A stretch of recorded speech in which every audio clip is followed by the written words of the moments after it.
Welcome to Fiber 2021 with the title Mutation. My name is Katía. I'm extremely excited to host a few of the sessions in the next 3 days. We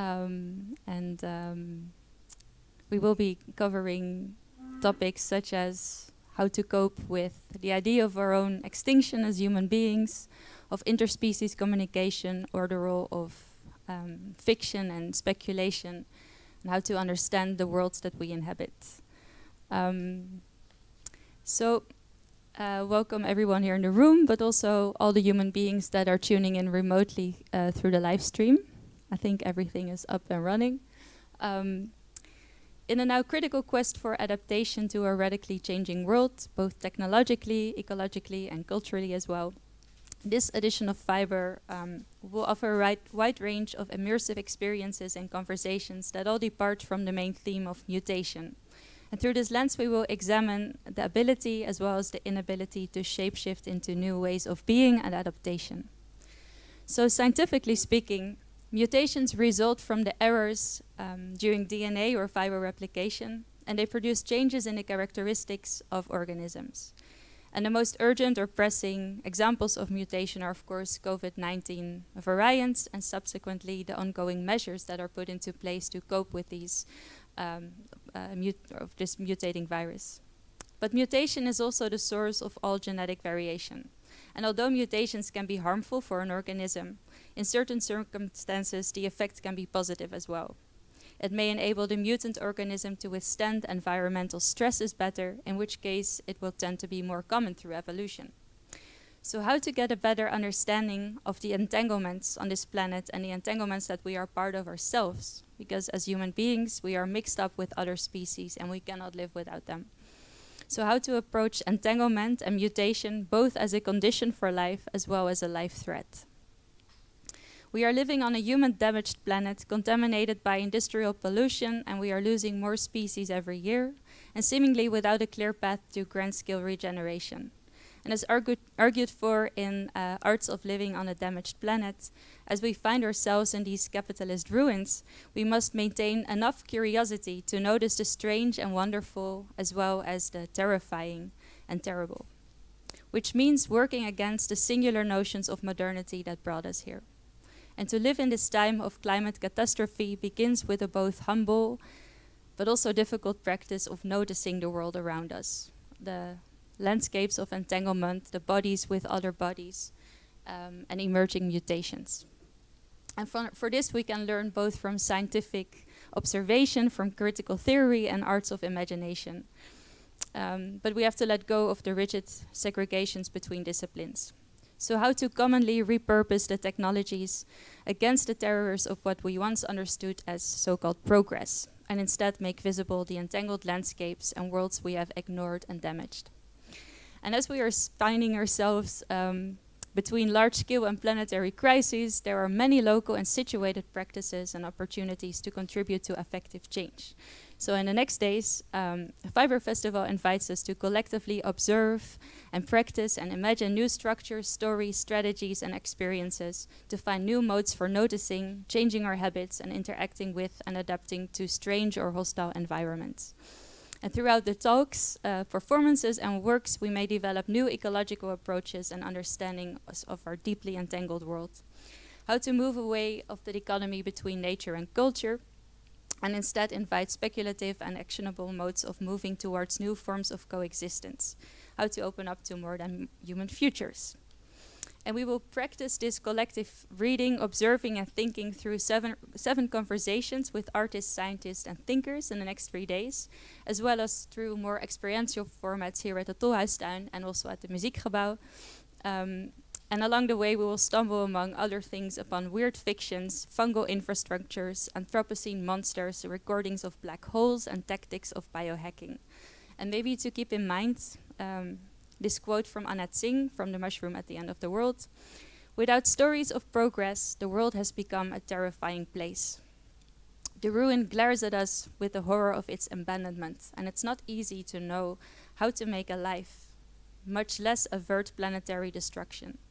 But luckily there is still company, human and not human. We can still explore the overgrown verges of our blasted landscapes, the edges of capitalist discipline, scalability, and abandoned resource plantations. We can still catch the scent of the latent commons and the elusive autumn aroma. So, with that in mind, I'm really happy to invite Jaro, who is here, the artistic director of Fiber Festivals. Thank you so much for organizing the festival. Thank you, Katía, for being here. Yeah. It's wonderful, and thank you for the great introduction. You really pinpointed what we're trying to do in the coming 3 days. It's a fascinating moment that we find ourselves in.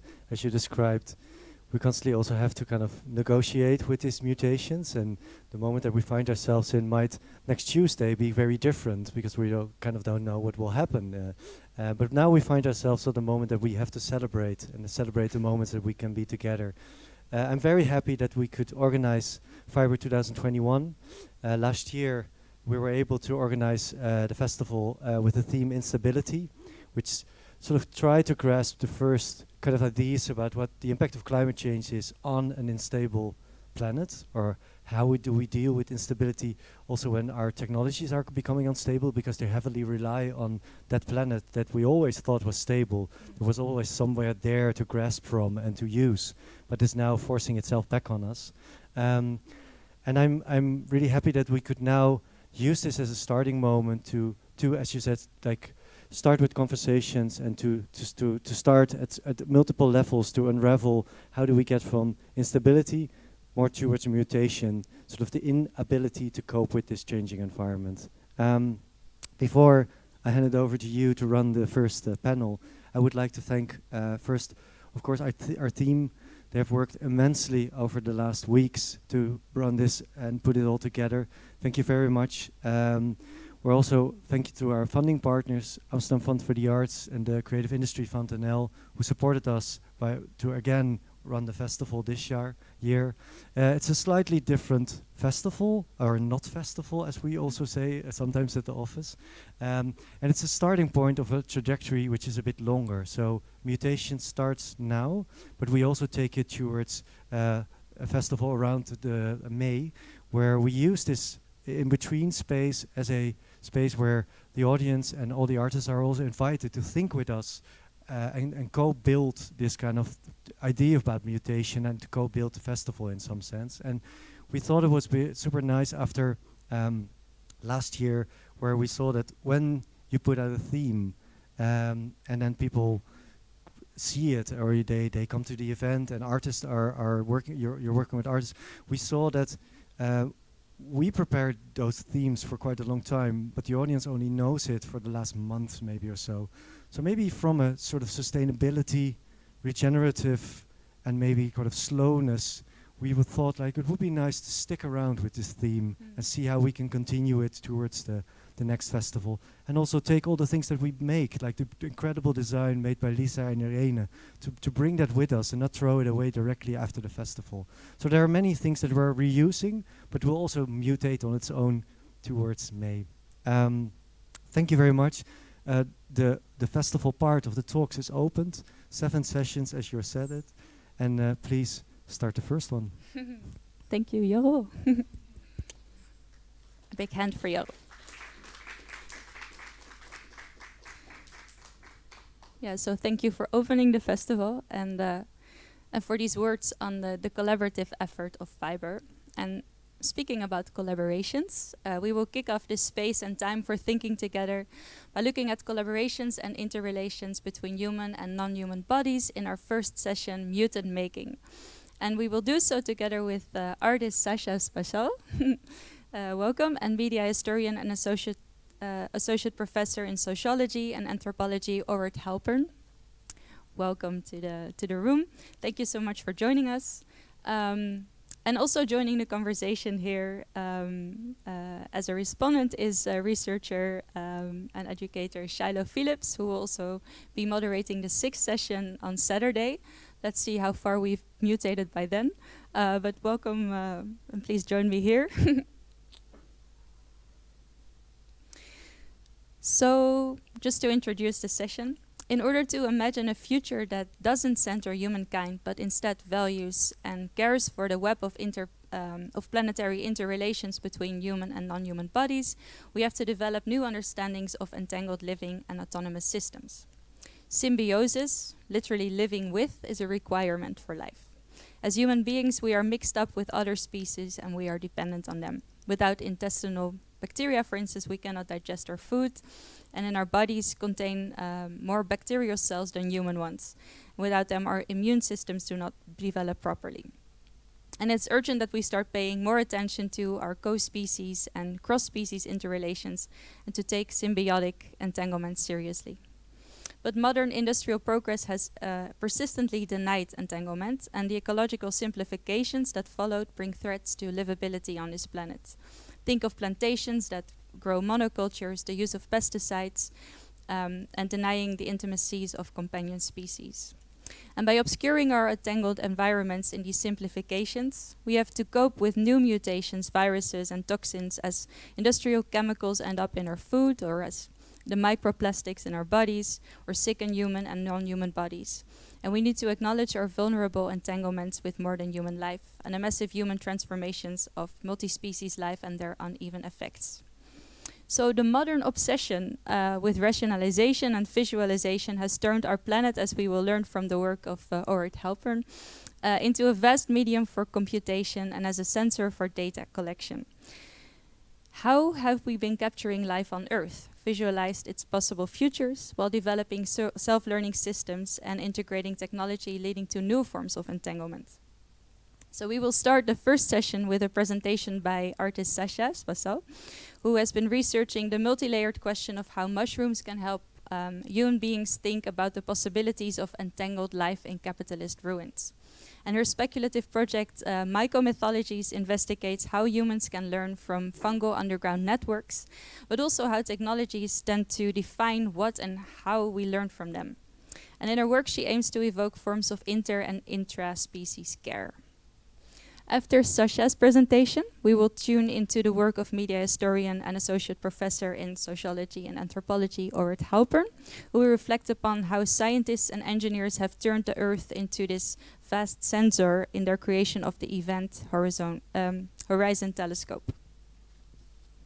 So to start with Saša, can we have Saša on the screen here?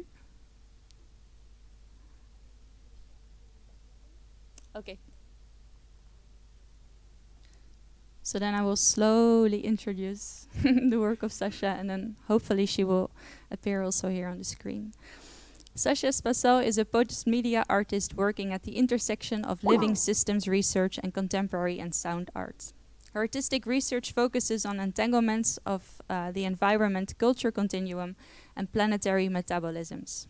By developing technological interfaces and relations with organic and mineral soil agents, she addresses the post-human condition that involves mechanical, digital, and organic logics within biopolitics and necropolitics. She is interested in how human beings exist and act as one of many elements in ecosystems instead of as sovereigns. So abandoning the Cartesian system of classification and accepting the fact that the field of technology has expanded not only from hardware to software, but also to wetware, resulting in hybrid phenomena inscribed in mechanical, digital, and organic logics. Her work was exhibited at venues such as Ars Electronica, National Art Museum of China, Per Museum of Contemporary Art, Prix Cube, Transmediale, Onassis Cultural Center Athens, and the Museum of Contemporary Art Matekova. Her works received awards and nominations such as the Prix Art Electronica, Japan Media Art Award, New Technology Art Award, the New Aesthetica Prize, and I could go on. And I'm really happy to see you on the screen, Saša. So with I'm not sure if you actually heard the introduction. I was mostly just introducing you, so I think it will be fine. So with no further delay, I would love to give the floor to you, Saša.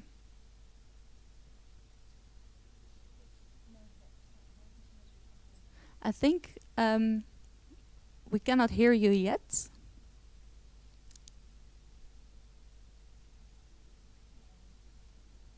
Maybe 1 second.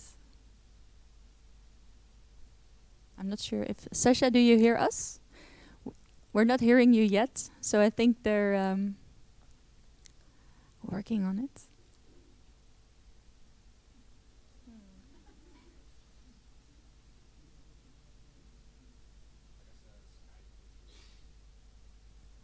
Skype issues.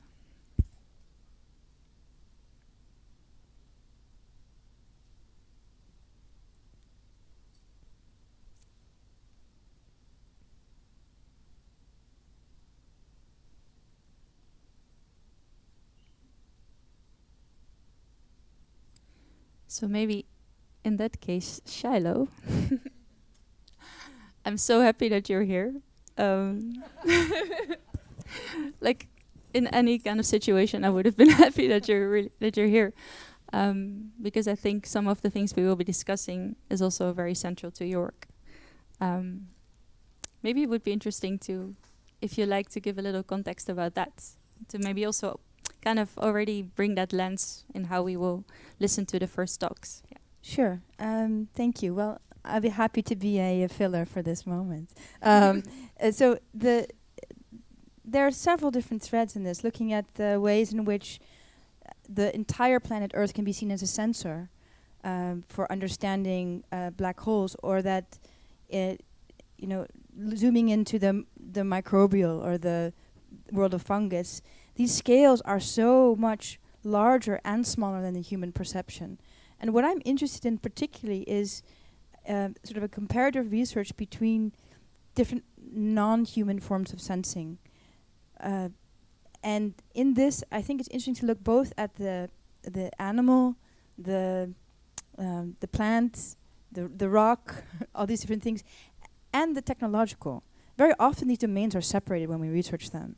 And in my own research, what I find useful is to frame the technology as a form of evolution. We are co-evolving as mutants with our devices around us. And when it comes to learning how to sense the large problems of our times, we can look in multiple directions to find other ways of sensing, other ways of knowing.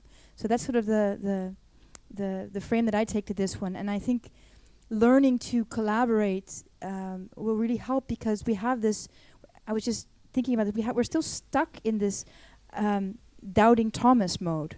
If I don't see it, I don't believe it. And with our own eyes, we need to see things. And because of that, we have this very sort of primal urge to want to control things with our own eyes. We need to see them. And our own eyes are very limited. They're wonderful, amazing, but we cannot perceive things at the scale and scope that we need to. So that's the lens I'm using to listen to this talk. I think Sacha's back.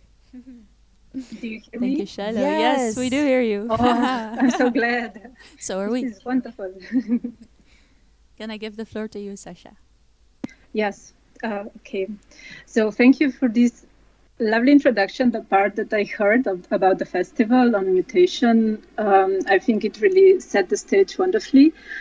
And I must say I'm very happy to be part of this festival, because just to give a bit of my bit to this discussion about the mutation. So I will start sharing my screen, just a second, and please confirm that you see it. You see, perfect, okay. Yes, we do. So in this talk entitled Infrastructures for Each Other, I will be unpacking my artistic strategies and practices to basically relinquish anthropocentric bias and map the journey that led me to this title. I would like to discuss how I learn not only about, but with other than humans, and also from various processes and connections performed between various beings on our planet. To ground this, at times maybe sort of theoretical intervention, I will unpack a few of my artistic experiments that were developed in collaboration and mutation with various wonderful humans and non-humans. So humans were artists and also scientists, but also programmers and technicians. And My co-creators and collaborators are also non-humans or other than humans or more than humans, such as fungi, bacteria, plants, and algorithms. So to sort of condense my what I do in my artistic research, I usually give this paragraph. So my artistic research focuses on entanglements of the environment, culture continuum, and planetary metabolisms. By developing technological interfaces and relations with organic, mineral, soil agents, I try to address the post-human conditions that involve mechanical, digital, and organic logic within biopolitics and necropolitics of our times. Throughout this presentation, this paragraph will be unpacked, and let's start with my favorite microbiome. Microbiome with, how do I say, the most, almost highest metabolic capacity on this planet. So this is soil microbiome.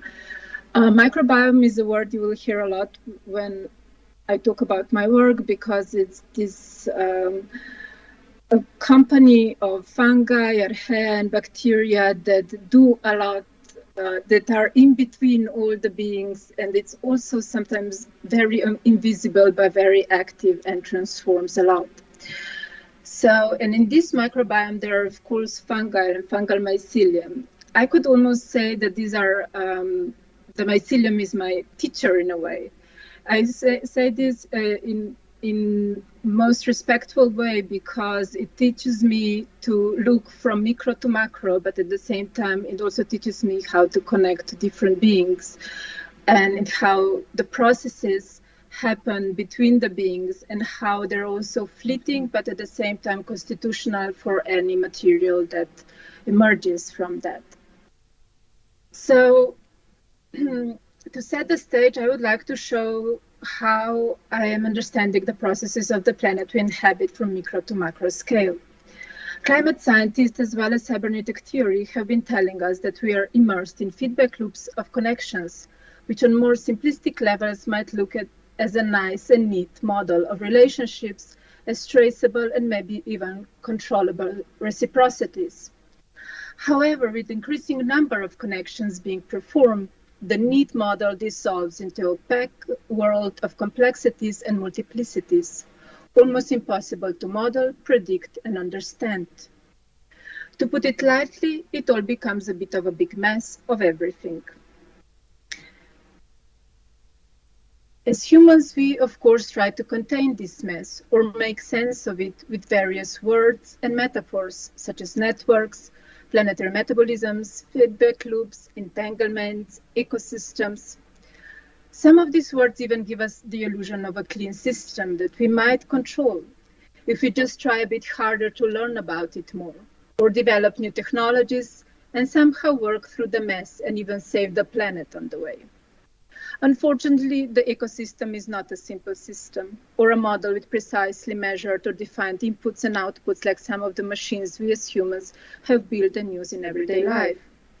What we named an ecosystem seems more like an enormous mess of relations, entanglements, of countless interspecies and interspecies reciprocities, somehow enabling each other's lives in the zone between soil beneath our feet and vast space above our heads. If we would look at simple entanglement in action, it would look a bit like this, like an earthling system in an exhibition space. Every human with a different mission trying to connect, trying to make sense of the sensorial inputs the body is receiving. Every human worlding a different experience and hers, his or theirs stories. Everyone together forming complex multiplicities with other than human beings they are trying to connect with. And there are many in this system of installations. There are plants, fungi, bacteria, archaea, human and animal microbiome, all involved in such a mundane process as breathing. So Earthling is a system of installations that I build with help of a lot of human and other than human beings.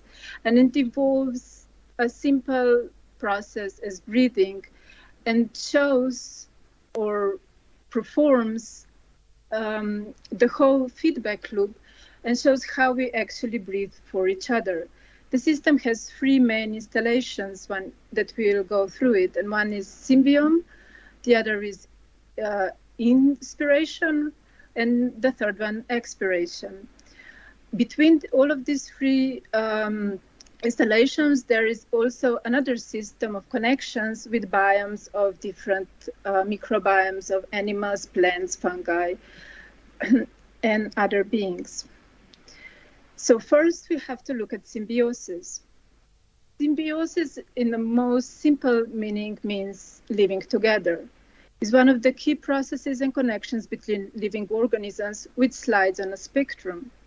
From no contact between organisms to parasitism, then to mutualism, and in the last stages of evolution, some organisms merge with the other in the process of endosymbiosis into one organism. However, on this spectrum between no contact of two or more organisms to merging into one organism, things again are messy and far from linear. Symbiome, interspecies negotiator, is one of the nodes in the Earthling installations. While developing it, me and my coworker Miriam Schwagel have learned that the quality of symbiotic relationship can slide drastically on the spectrum. In this tiny miniature hydroponic ecosystem, symbiosis between the plant red clover and soil bacteria living in its roots in small nodules is being measured, and its fluctuations sonified as dripping water and sound. While observing the symbiome and hearing the changes in sound, it becomes obvious that symbiotic connections are always performed in the here and now, sometimes as parasitic and other times as mutualistic. Thus, each moment opens up a possibility for a new, different kind of connection, a change, as well as formation of different kind of ethics. Another thing is that even in a simple, almost closed ecosystem as symbiome, symbiosis is very much dependent on wider environmental conditions. The relationship between red clover and bacteria living in its roots can in a couple of hours transform from symbiotic to parasitic or to non-existent due to the nutrient change in the water tank, which shows that connections, interactions or interactions are always time-based and endlessly transformable. Transience of connections contributes enormously to the opaque messiness of the environment of our multi-species communities we live in. This mess of relations I try to navigate with the following strategies. I try to set a stage to embody the experiences and practices of other than human beings and environments, which give to the public a particular situated knowledge of a specific being. For example, this can be a smell of bacteria, touch of fungi, a taste of soil. In the case of inspiration, the breathing station, visitors get the chance to encounter soil bacteria or smell, while learning that their mood might be elevated, as the bacteria is known for its antidepressant qualities. Another set of strategies is knowing, hacking, and questioning the technologies that are used to access particular others. Since a lot of other than human beings or their metabolites that I work with live outside of human scale of perception. Thus, we need technologies such as microscope and various sensors to know of their existence and state of their well-being. Aspect of politics in the machines that I'm interested in is actually the power relation, which is encoded in the software or built into hardware. Often I build ontogenetic machines that set the stage for speculative scenarios linked to the problems in contemporary society. An example of this kind of machine is again inspiration, the breathing station, which by providing augmented breathing with air enriched with so-called happiness bacteria also denies the same amount to everybody. The algorithm in the breathing station decides the amount of bacteria in each puff of air, the amount of happiness in each inhalation. In this way, the machine is performing the inequalities regarding the quality of air humans are actually experiencing across the planet. Another thing that I closely look at when I'm building my installations or artistic interventions are everyday ritual and practices. In the expiration, the third installation in the system of Earthlink, which is the breath collector, the work sets up a stage for the public to participate in the everyday ritual of expiring, of letting go, by revealing the life potential of human breath, by providing an externalized lung in the form of nutrient on a glass sculpture, where the breath microbiome gets a stage to perform. As I breathe out, I let go of part of myself, part of my body.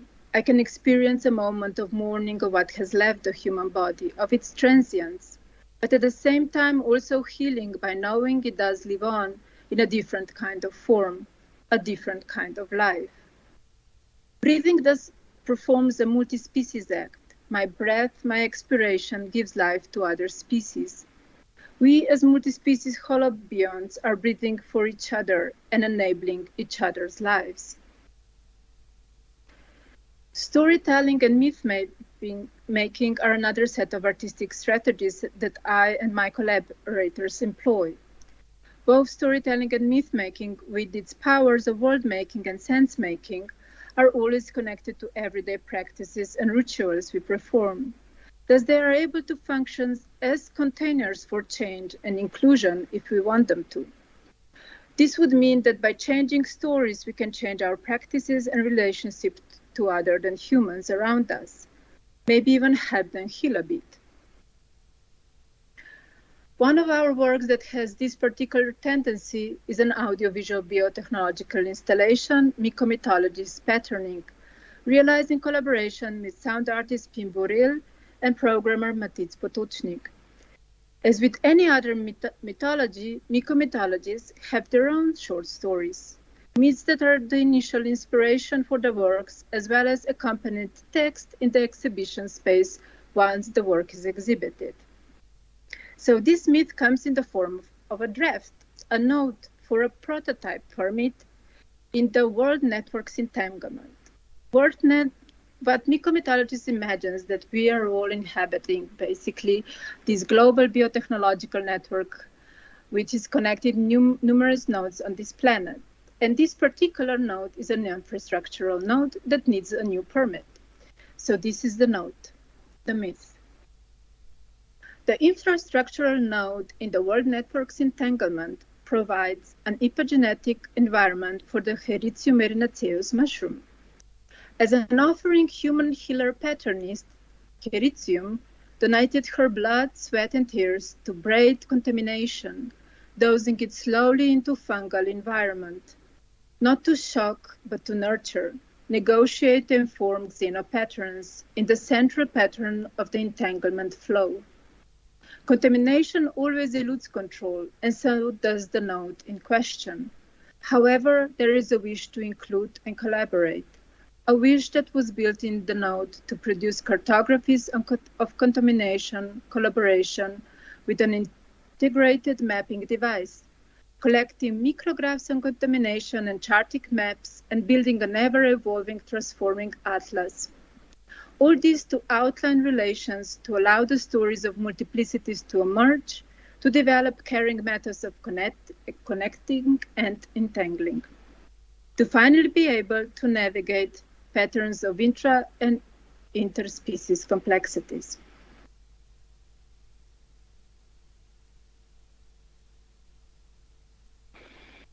In the physical installation, in the central stack of mykomythology's patterning, a growing fungal landscape is being contaminated by the human microbiome while being captured by a microscope and analyzed with computer vision. The air pumps at the bottom of the stack are braiding the air through the petri dishes of human microbiome of my body and pushing its spores and parts of microorganisms to the level of growing lion's mane mushroom, or as we named it before, Heritium erinaceus, where the microscope is monitoring its growth and contamination. So, infrastructure node constructed as a computer stack stands amidst three screens on which human fungi contamination is being rendered, mapped, sonified, and collected into a database.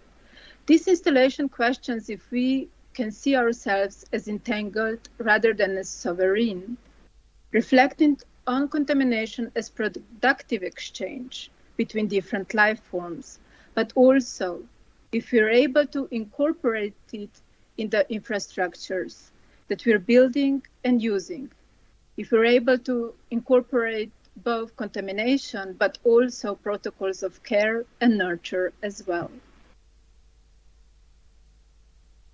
Screens in the setup are positioned on the stands, and each screen shows one of the stages of mapping. The first screen is mapping the human fungi landscape through a microscope with computer vision. The machine is looking at differences in color and texture. On the basis of visual analysis, the path of the microscope is decided by the algorithm.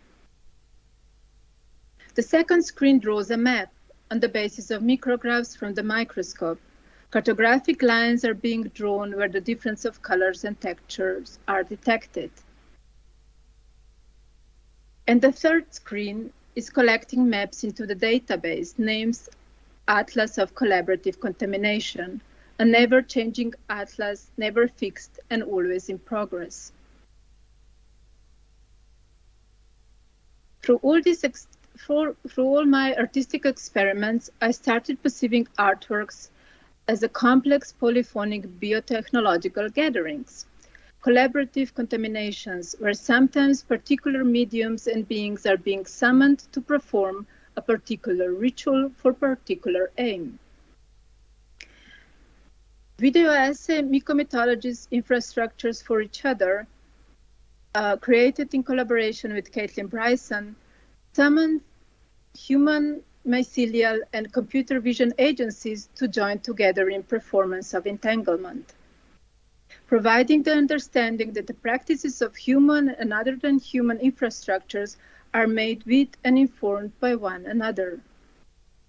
Working with an AI networks of StyleGAN trained on data sets of human faces, mycelium, roots, rivers, pipelines, roadways, and extraction facilities. Infrastructures in the latent space are generated to enfold and erode into each other, becoming visual infrastructures for each other. The video essay is an attempt at polyphonic montage that allows the digital image to be formed with agency of multiple human and non-human forces, while revealing its constitutive parts, the pixels. The infrastructure that enables humans to generate and see digital images is exposed with pixel sorting flow, hinting at the fact that digital images are one of the tools that enables human beings to see beyond our species. Thus, its production should be questioned constantly.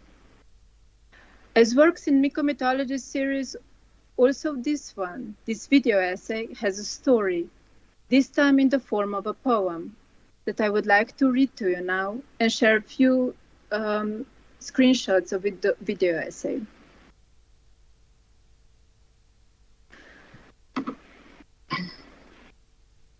The summoning. An urgency to call upon chthonic forces of the subterranean, to gather living and non-living specters lurking from the micro to the macro scale, to evoke indigeneity and care for the restless migrants we all are, to compose the rigidity of the past, present, future into the fullness of the here and now, to shoot the tentacles from beneath the ground into neo-cybernetic cycles that need to lose control sometimes, to run the protocol of fondly wrapping into the otherness that grows and lives through us. The aspiration.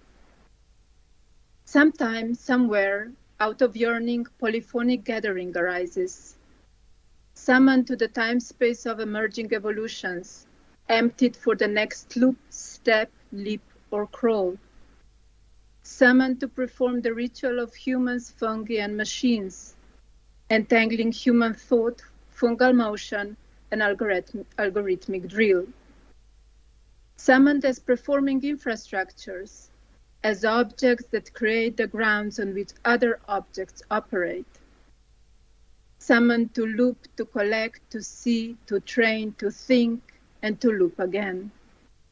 Establishing mycelium as infrastructure in the algorithmic eye.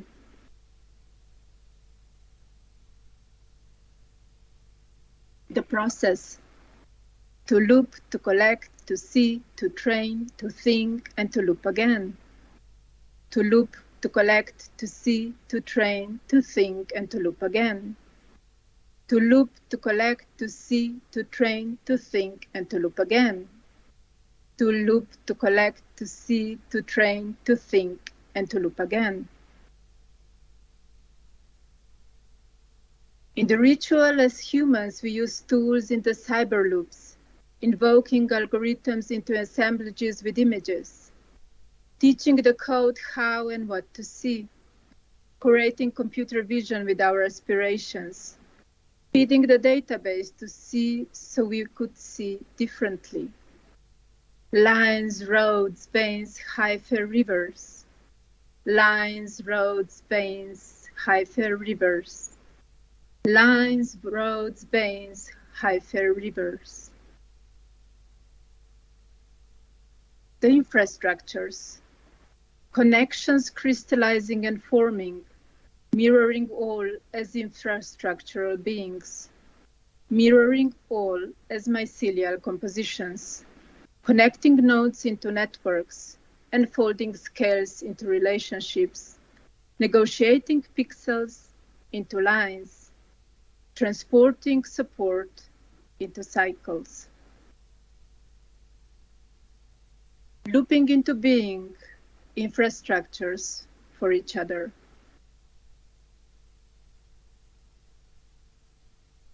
Thank you.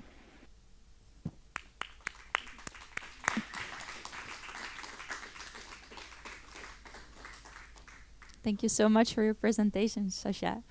I think it's so beautiful how you develop this language and how you really are able to invite us into these multi-species environments and really instigate a sensibility for entangled life. I think we all have a lot of questions for you, but I would like to ask you all also when you're tuning in from home or if you're in a room to remember them and keep them for the Q&A afterwards. So thank you, Saša. We will be back. And now I would like to introduce Orit Halpern. Welcome again, Orit. Thanks. So Orit is associate professor in sociology and anthropology at Concordia University, and her work bridges the histories of science, computing, and cybernetics with design. She's currently working on 2 projects. The first is a history on the relationship between intelligence, liberalism, and democracy. The second project examines extreme infrastructures and the ideas of experimentation at planetary scales in design, science, and engineering. She's the author of Beautiful Data, one of my favorite books, which narrates a genealogy of interactivity and our contemporary obsessions with big data and data visualizations, and the Smartness Mandate together with Robert Mitchell, which will be published with MIT Press next year. Orit is also the director of the Speculative Life Research Cluster and the D4, the Disrupting Design Research Group, and both are laboratories bridging the arts, environmental sciences, media, and the social sciences. And I'm so excited to learn more about the topic of your presentation, as you will be speaking on how scientists and engineers turned our planet into this vast sensor to produce the first image of a black hole 2 years ago, finally supporting Einstein's theory of relativity. And I think we will also be visiting the landscape of the Atacama Desert. The floor is yours, Orit. Excellent. Thank you. Can you see, can you guys see something? That's I do the see question. you. Oh, you see me? Do you see my slides? Yes, we do. Okay, excellent. Okay, thank you for that extremely generous presentation. Thank you, Saša, for that beautiful presentation that actually has interesting intersections. I have some astrobiology in mind, not much mycelium, but I've been thinking a lot about recursiveness and also entanglement between living things. So I really appreciated your talk and just its poetics and the way it made us think about relationships at scale. So thank you. This is probably not going to be anywhere as beautiful because I'm a social scientist, but nonetheless, hopefully you'll find it of interest. So today I'm going to talk about the planetary testbed. I talk really fast, but hopefully you'll catch enough. So just a word of background. I'm actually a historian of science who works on histories of cybernetics, design, and the human sciences. And I work a lot on situating and contesting such concepts as smartness. So this is Songdo in South Korea. I work in a lot of these banal, horrible, large infrastructural developments. And in my work, I focus a lot on data, aesthetics, and politics or governmentality. And I often like to think about these historically. So what's the genealogy of these kind of contemporary media-saturated environments? And in my work, I particularly focus, for example, on how histories of race warfare, particularly in the United States, were transformed through new strategies of design and data collection into things like personalization and interactivity, the automation or perhaps technicization of politics and the demos, leading to so many of our contemporary banal smart city and big data collection infrastructures like this one in New York and Hudson Yards, the vessel. So lately, I've taken these concerns into engaging with ecology and infrastructure. So this is a mining site. I actually just was here last week. I just came back. This is an older image. This is one of the largest open pit mines in Canada, a place that really likes to extract stuff. And while these might not appear to be intuitive places to think about big data, I think that rethinking figure-ground relation landscapes and the boundaries of systems, rethinking the urban, the hinterland, or the territories relating extraction, processing, and consumption says much for how we model problems and ultimately how structural injustices are built into big data and machine learning systems. And in doing this, I've also been thinking about pedagogy. So I lead these research design groups where we often try to, and we're currently running a speculative design project on this mine about what its future will look like, how to reclaim or remediate this environment for the future. So I also want to note that this mine is on unceded Anishinaabe nation land. So there's a whole question here of what it might mean to envision the future of these extractionary colonial landscapes. And our intent is very much to counter map these contemporary technical infrastructures and to demonstrate the way technology, history, and the contest over land claims, for example, network into particular political economies, and to propose, hopefully, as the results of these studios, alternative modes of environmental assessment and ways to envision the future of the mine in collaboration with groups like the Canadian Centre for Architecture, a lot of anthropologists and artists. Today, I want to extrapolate from this more general milieu of my work of thinking about large and smart infrastructures to another site where I've been working a lot, which is the Atacama in Chile. And I'd like to ask some questions. I want to take this kind of inspiration from this quote that learning from landscapes is a way of being revolutionary for an architect. And I worked a lot with architects and designers. And so taking inspiration from this original 1972 treatise, deeply problematic as it is, Learning from Las Vegas, at the time they sought to develop a design and architectural vocabulary for their transforming post-industrial consumer landscape through the mapping of the city of Las Vegas. So today I want to develop a landscape, if you will, a new language or glossary or map, a new model for contemporary machine learning and big data infrastructures that might actually start with a sort of unintuitive location, mainly the Atacama Desert in Chile, is a topological site for envisioning and mapping technical futures. So what might we learn, if you will, through this kind of experimental and somewhat probably not super rigorous but experimental ethnography of this site. So lesson one, event horizon, a point of no return, a boundary beyond which events cannot affect an observer on the opposite side of it. So on April 10th, 2019, the first image of a black hole appeared to humanity. To produce this miracle demanded that scientists and engineers from a team spanning the globe turn the Earth itself into a vast sensor sensitive enough to collect weak electromagnetic signals from 50 million plus light years away in order to provide a long-lasting empirical evidence supporting Einstein's theory of relativity. When the image was released, it circulated at literally the speeds of light across that most human and social of networks, the internet.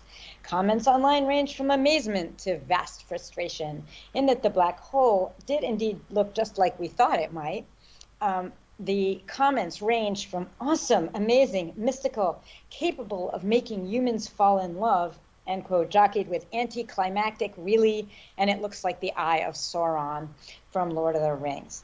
Maybe, such commentators suggested, the culmination of having turned our entire planet into a telescope, into a technology is just a fake artifact of computer graphics algorithms, merely another stereotypical image recalling long-standing standard Western cultural tropes of radically alien and powerful forces. This event image crystallizing both new imaginaries of the future and mobilizing our oldest and most repeated conventions of what extreme non-human alterity might look like. Whatever the truth of this image, I argue that this image provides evidence of a radical reformulation of perception. This image presents both the figure of the terminal limits of human perception while simultaneously embodying a new form of experience comprised not with any one human or even technical installation, but through the literal networking of the entire planet into a sensor, perception, instrument, and experiment. So turning the planet into an experiment, if you will, for data collection. This image is an allegory, therefore, of the very artificial intelligence and machine learning systems that underpin it, while simultaneously embodying a classic problem in both physics and computation, mainly the impossibility of objectivity and the limits of being able to calculate or access infinity, since this is basically the image of something you can't really see. As I will show, both these problems are deeply intertwined in how we're currently governing and managing life on Earth through computation. So lesson 2, extraterrestriality. One of the key installations in this project in the Event Horizon telescope was the Atacama Large Millimeter Submillimeter Array, the ALMA installation that you see that I visited here in 2017. Located in the Sajnatur Plateau in the Atacama Desert in Chile, the radio telescopes are 5,050 meters up high in one of the driest and most extreme environments on Earth. And indeed, the entire installation does take a somewhat sense of like a science fiction movie. At least it felt that way for me, or so I imposed in my imagination. And this analogy between the Atacama and science fiction is not just fiction.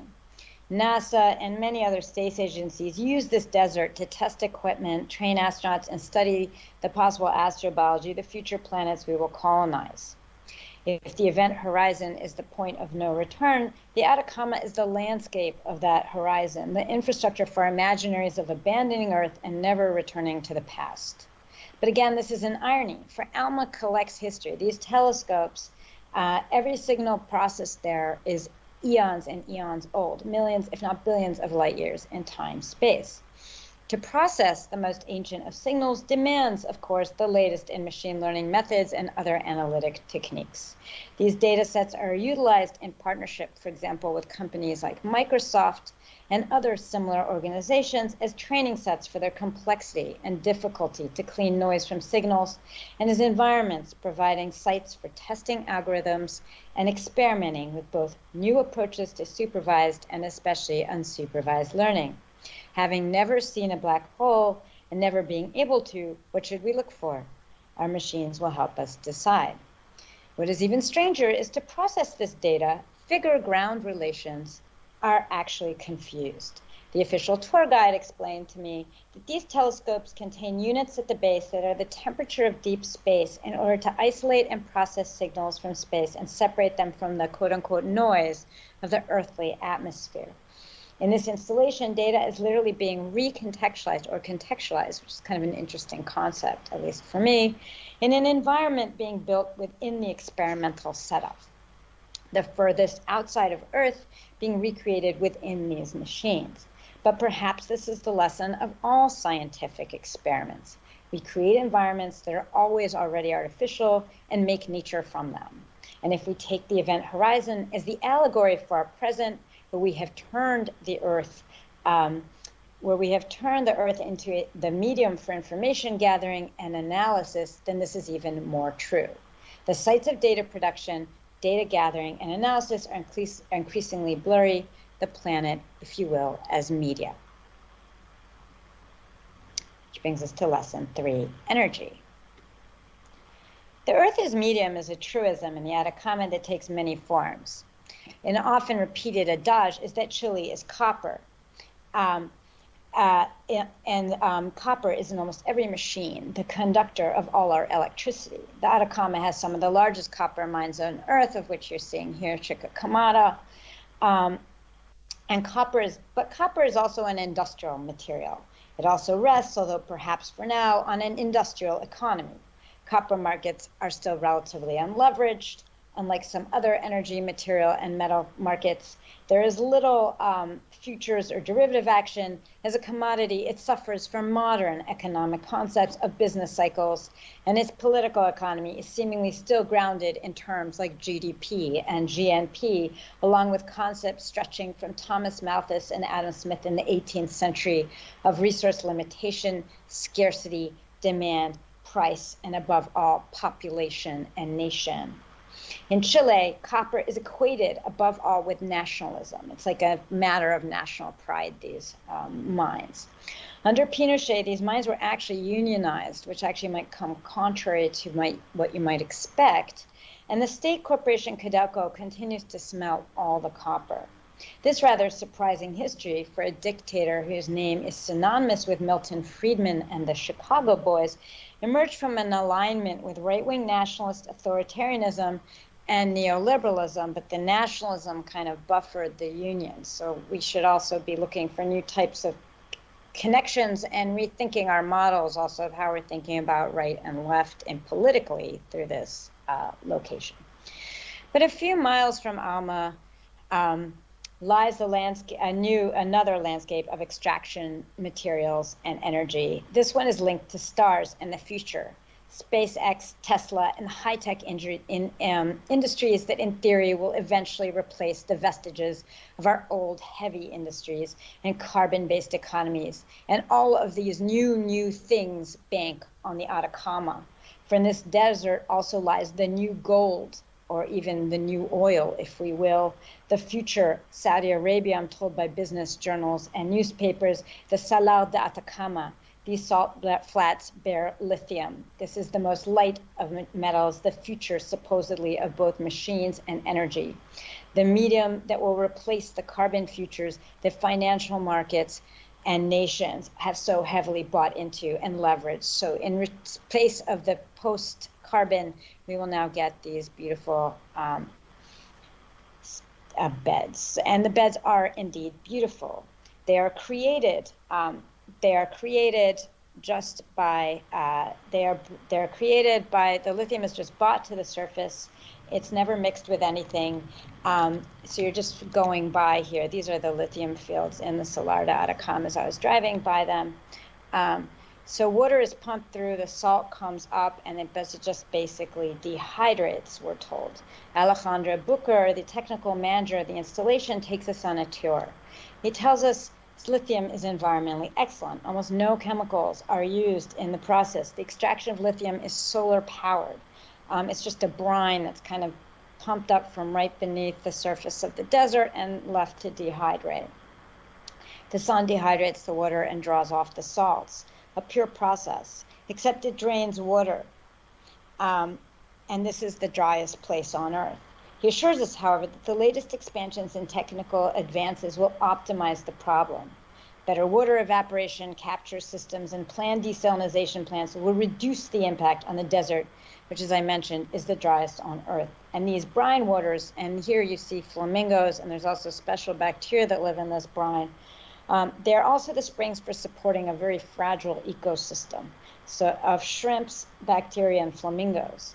Environmentalists thus understand the lithium extraction is incredibly dangerous. In fact, with extinction capacities in this desert, because of the fact that they're actually removing what little water is actually already there.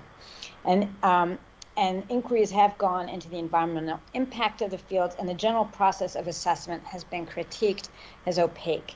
Indigenous communities are also threatened by this removal of water. Their existence is also in question. Apparently, the promise of carbon neutrality does not mean the promise of decolonization and a release from extractionary logics. Similar contests are also happening, by the way, right now in Canada and the areas I work in, the mining spaces for lithium in northern Quebec.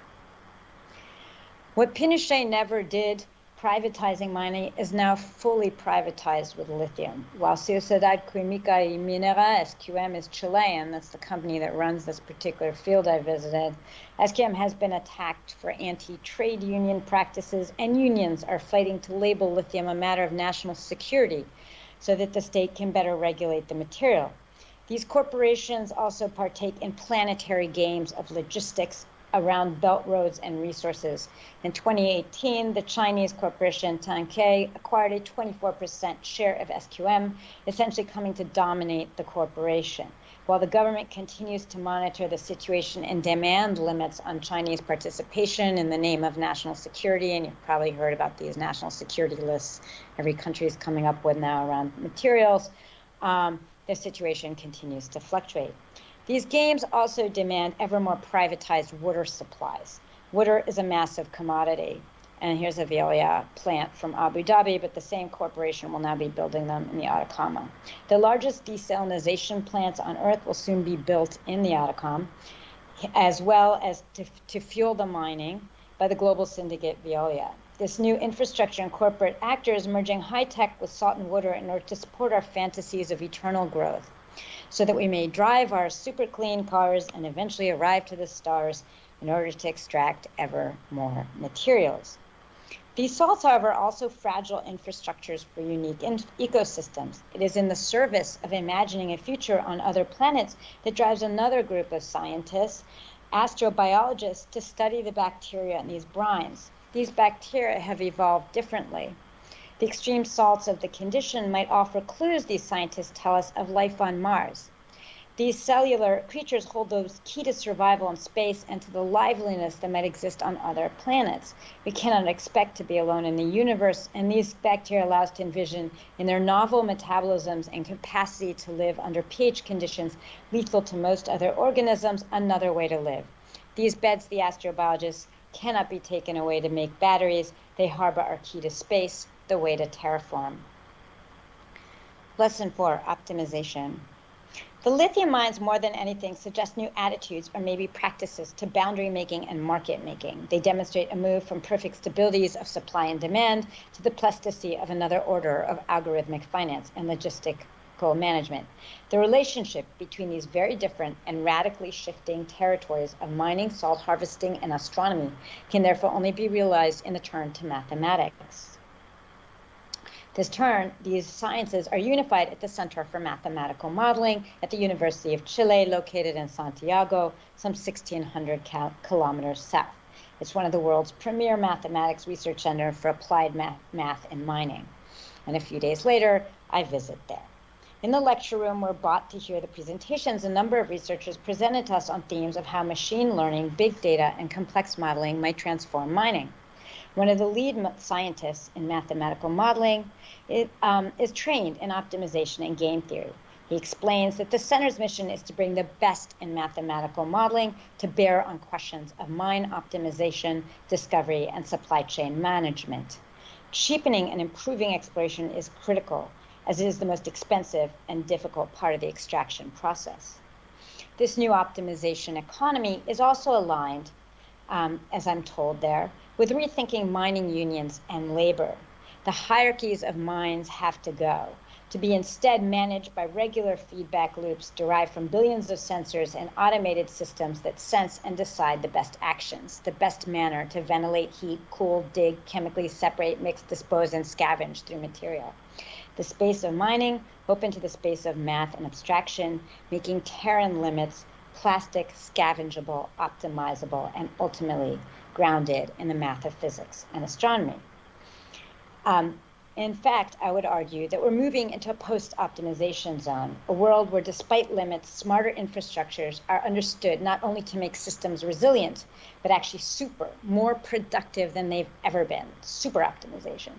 These communication systems, complex geological models, fluid and energy dynamics, and communication systems might also find themselves in other places. Over lunch, I'm told by the head of the lab, the entire computational infrastructure are being built for these purposes, and that ultimately it's going to be used for asteroid and other mining.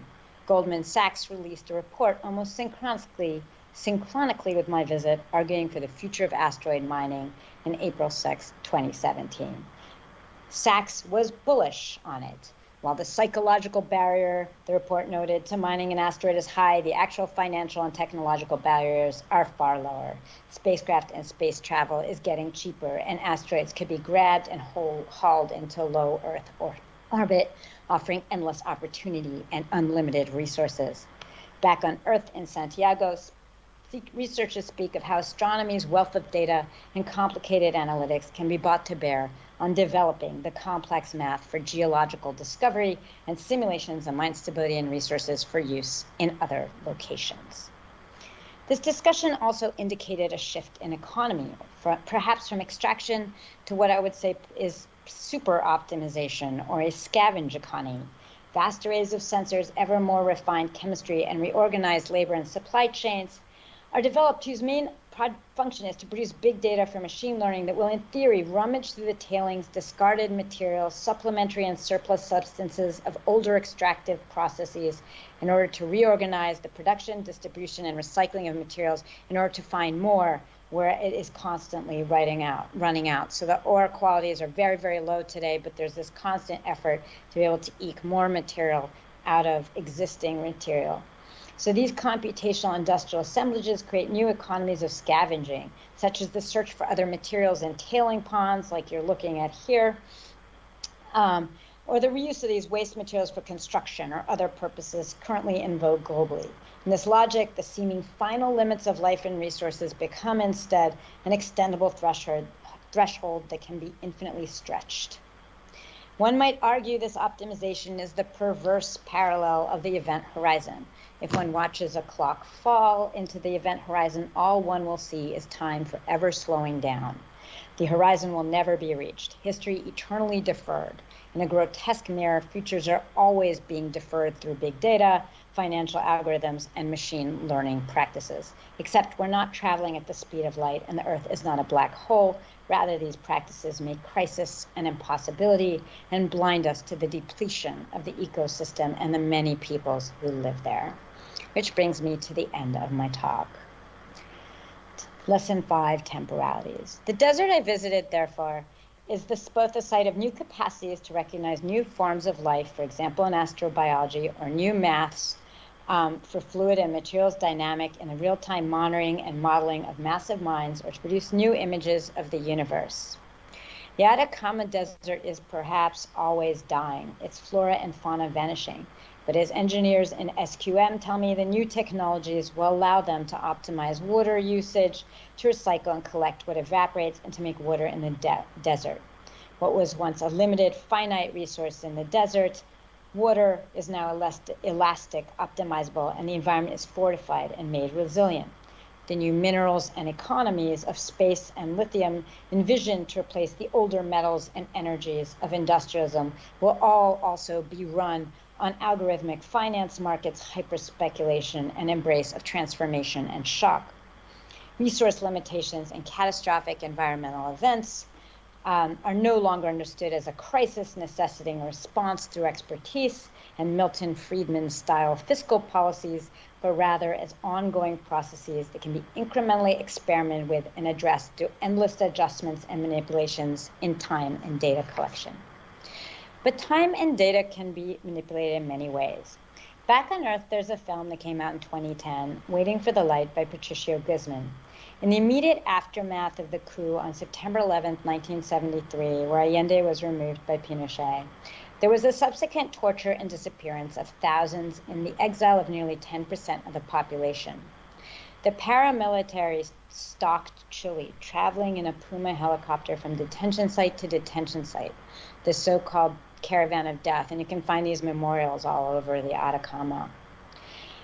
And they carried out the execution of 26 people in Chile South and 71 in the desert north, and their bodies are kind of buried in unmarked graves or thrown from the sky into the desert. So the desert was militarized and turned into a weapon for the killing of dissidents and for the training of troops, its resources supporting the state.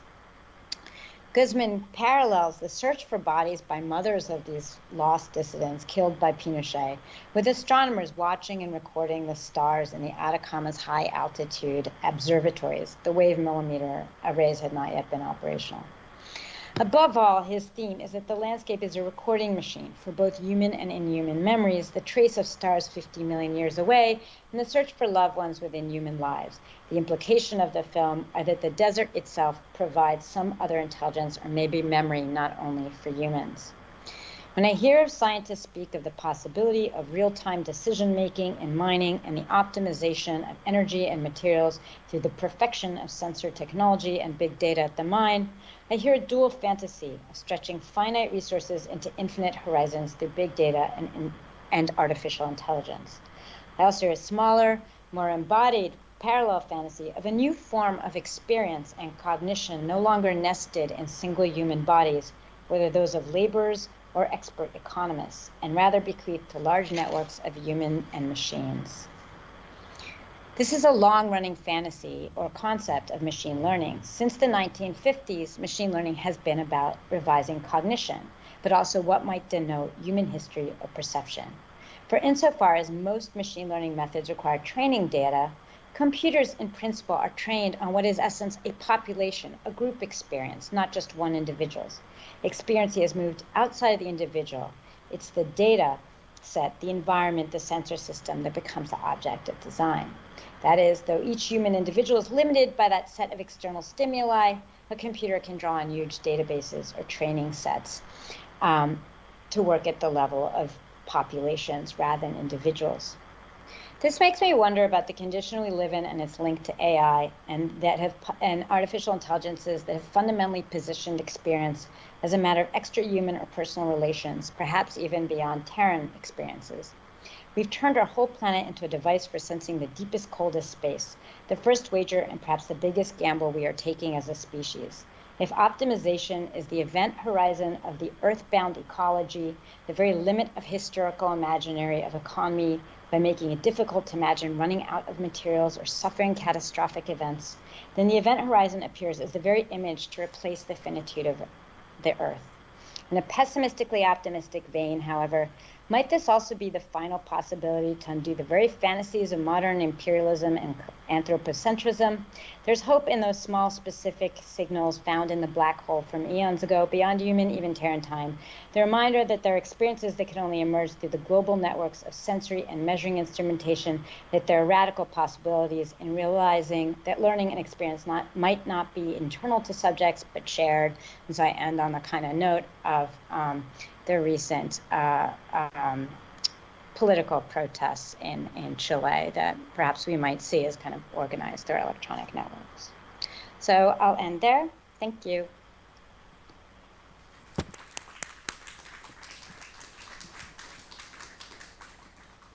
Thank you so much, Orit, for your presentation and for taking us through these lessons. Do we still have Orit here in the room? Yeah. Am I still here? Yes, you're here. Did I stop sharing? Yes. Okay. Thanks a lot for taking us on these lessons and through these landscapes of extraction that are both, I think, terrifying, but also have a sublime quality. And also to end with this collective protest of humans and sparking hope. And maybe I would love to start with a question to you both, maybe relating to the current moment of the pandemic that we still find ourselves in. And maybe Orit, first to you, like how you've been explaining these processes of optimization, but that also I think over the last 1.5 years have been interrupted, of course, because of the pandemic. And at the same time how, it has confronted us with the implications of our entangled world and global infrastructures on an unprecedented scale, but also indeed employing all these technologies for global data collection and analysis. So at the same time, I was thinking the way in which the pandemic was governed has been mostly nationally defined. Well, obviously the geography of the nation states is completely different from the ecology of a virus. So what do you think would be needed to instigate a more ecological approach in governing, and how do you feel maybe that technologies for data collection and visualization could play a role in here? Well, thanks. That's an amazing question. I don't know if I can answer it, but I will take a stab. I think what you're pointing at is one of the things that's really interesting or important to be thinking about is sort of the incoherence and diversity of planetary systems. So thinking about the planetary, not as we perhaps once thought of globalization as a smooth space for capitalism, but rather about the synchronization of differences, so that really different localities are being synchronized together through protocols and technologies without necessarily being the same, but actually systems that actually operate through differentials, whether they're negative. For example, the fact that labor is cheaper in one country or another is actually a way that corporations govern, if we will, but also in a positive sense in trying to kind of find new ways to manage systems at new scales without necessarily assuming every place is the same. So I think there's just generally a call to be thinking about that. On another level, I think that there is a political potential at moments when systems fold, like you mentioned, because our systems, the more interrelated they are and the more closely connected, the more also visible those collections become when supposed failures, I don't even know if they're failures always, we need to rethink that term, happen. So whether it's thinking about things like the way financial, for example, in 2008, the subprime mortgage rate put a whole lot of new groups of people in coalition or together in the same situation that might not have previously been affiliated. And whether those moments can be mobilized is really interesting. And COVID has, of course, made really visible, I think, both our dependency on infrastructure and made those infrastructures visible. Like I've never seen anyone talk about container ports the way the New York Times is lately.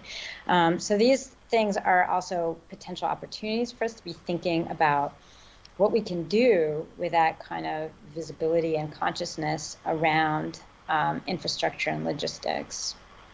So I don't know if that's an answer. And finally, I would say I'm really interested in ideas like extra statecraft, which are not about positioning the state as outside or not part of corporate and logistical, but rather asking new ways and by which state and national power recombines and works with or in new relations to other agents and entities. And I'll just end there. Thanks. Yeah, I think we have a lot of work to do. So Saša, your approach to breathing as a multi-species act, I think, is also wonderful, but also, like, in light of the pandemic, a bit terrifying. So in what ways do you think that the COVID-19 has changed our relation to questions of entanglement, and more particularly this idea of the idea that we never breathe alone, which I think is beautifully how you put it. Yeah.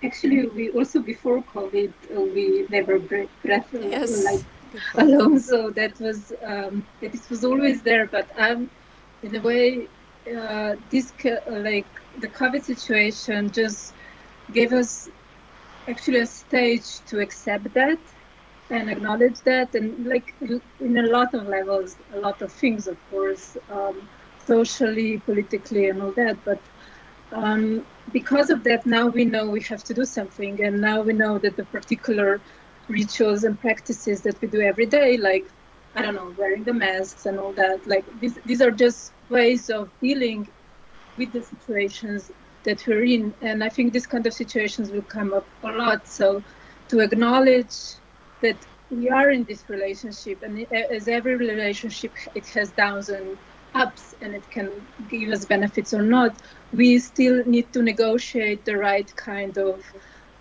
practice that will enable us survival, and at the same time, if we see fit, also the survival of course, the other beings. So it puts us in this learning phase, like acknowledging and learning phase, and how to deal with that. And I think the awareness and just observation basically can help us bring up these new practices. Of course, this is very difficult. It seems like that on this kind of biological, scientific levels, things can be changed very quickly. But once you get into societies, we see that there is a big mess. So there's a lot of things that are going in multiple directions, and there is never one answer. And we're not learning only about the virus, but about ourselves, basically. Yes. I'm also interested, I think, in both your work, you're addressing the human desire for visualization and legibility of the world, and to enhance our capacities to zoom in and to zoom out, whether on the scale of fungal infrastructures or fungi as companion species, or using the planet itself as a sensor. So how do you both relate in your work to this desire of enhancing our capacity to visualize or to make visible?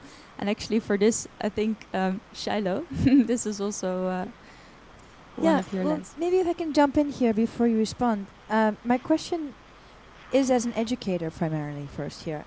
What I found interesting in the last talk here is at the end talking about this idea of expanded cognition, or in pedagogical theory we talk about connectivism. And a shorthand explanation of that theory is we don't all need to know everything. Right? It's impossible for one individual to know everything. And these educational models based on the idea that we all need to know the same thing is kind of a waste of our resources in a sense, right? If you think of the core of connectivism as a learning model is that you store your knowledge in your friends being a computer, your hard drive, your camera, the installations you make, and you think about this knowledge creation in the things we make, and not only it's something that kind of sits in our brains and that we can be tested on.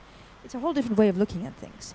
So I was thinking here in relation to the question of perception, the ways about the link between Saša, what you call the algorithmic eye, and this really came out in this loop to look, to collect, to see, to train, to look again, this loop, and then in the lesson number 4 of optimization. In this lesson here, it was interesting. It's a lesson. I'm thinking, okay, what are we learning here? Who's learning what, right? If we need to learn to see differently, who's the we that we're talking about? And is this include the training of data sets and algorithms? And I to pinpoint my question a little bit more, I think it's interesting to think about even breathing as extraction, right? I inhale and I exhale. I think, oh wait, hang on, I'm being extractive as we speak, right? To speak is to extract, and so I'm wondering, what kind of learning is needed to in this transition phase, as we're recalibrating our relationships between the more than human, with other species, with machines that are helpful and harmful. The same machines can be used in different ways. What training would you suggest for us, the expanded us? That would be my question on this. For starters, thank you for that brilliant and compelling question. And I'm gonna can I come back to you tomorrow? But I have been thinking, I think, with you in the sort of both the potentialities of sort of what these ecological and also machine systems do for reconfiguring how we understand older terms like reason and learning and even evolution. Like, what's the unit it happens at? Like, is it all about just autonomous individuals? Like, this is a real exciting moment in certain ways to rethink, right, that kind of myth of autonomy and a certain European heritage of liberal subjectivity. On the other side, your questions are excellent. Like, I'll just add, if it's okay, there are many scales, and I'll just answer them pragmatically. For me, as a historian of science, but also as someone who works in these zones, I'm super concerned about actually what our model is for learning, and that it's something that we really need to have a conversation about, and of course also what our measurement is for quote unquote success or failure. So what makes the forms of optimization practiced largely by mining conglomerates, to be very specific, problematic is that, of course, they have very limited understandings of what an environment is or what an ecology is. So I just spent an entire week looking at reclamation practices where all they want to measure is like the pH of the water. Like that, if they can get that to basic, then it doesn't matter how many heavy metals or toxins are in the environment, it's healthy. So there's a really pragmatic question there about measurement and outcome, which has long preoccupied educators, frankly, with standardized testing, stuff like that. So that might not be as elegant an answer, but at a very pragmatic level, I think there's a lot of work to be done on kind of just rethinking those ideas. And then, of course, there is a question of like, well, who or what is learning? And is it actually learning? Is it about adaptation and transformation, or maybe the mutation question? Or is it about conservation, which is to say, maintaining an existing industry, in this particular case, doing what it's always been doing, even as the environment is degrading and the ore deposits are becoming miserable? So, those are really compelling questions that I think sit around issues of time and space. Like, what are when we throw out the word learning, what do we actually mean? Is a great question. And for me, in this particular case, it's not at all learning. It's actually conserving. So it's not about adapting or changing a system. It's about trying to maintain an existing political economy for as long as possible. So what do we need to learn then? Because I totally agree with you. What's going on now, even when we call it machine learning, it's maybe training, but learning as an adaptation. If you could put something on the curriculum for this learning, what would you add? Well, at a pragmatic level, so a lot of this work actually came out of research studios, which bring together anthropologists, architects, designers. And, architects and designers can be wonderful. They make beautiful visualizations. They can be like sociologically, historically, and ethnographically reprehensible, even if they mean well. And we, of course, have not a very structured infrastructure, maybe even consciousness of material. I mean, there's so many things each group gives each other. So at a very pragmatic level, part of it is bringing together a diverse group of knowledges and a diverse group of models. It's really interesting to bring in together a geoengineer in reclamation and an ecologist. And the ecologist is like, we don't measure the environment like you do. This is not how we go about doing it. We do it in different ways. And we don't actually evaluate having just an open question about what our model is that we're using to create a simulation of an environment, what our outcomes are going to be.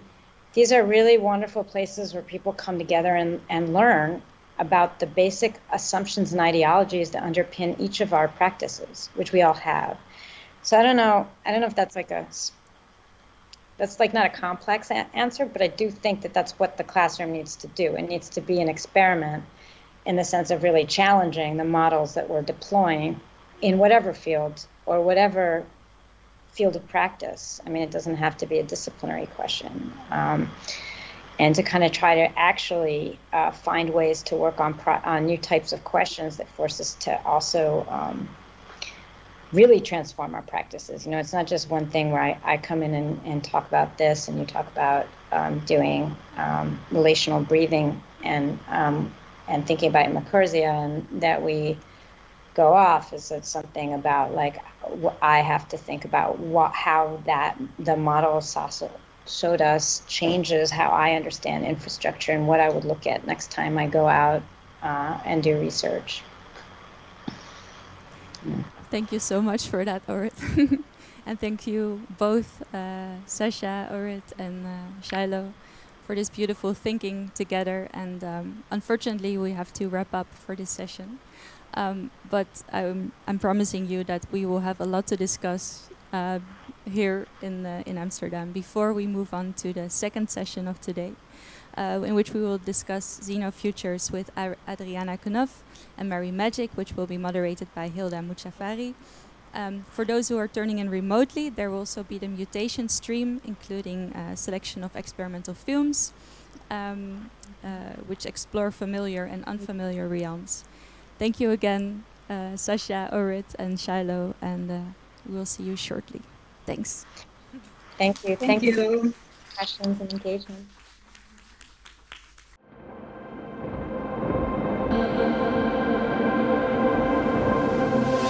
Mm-hmm.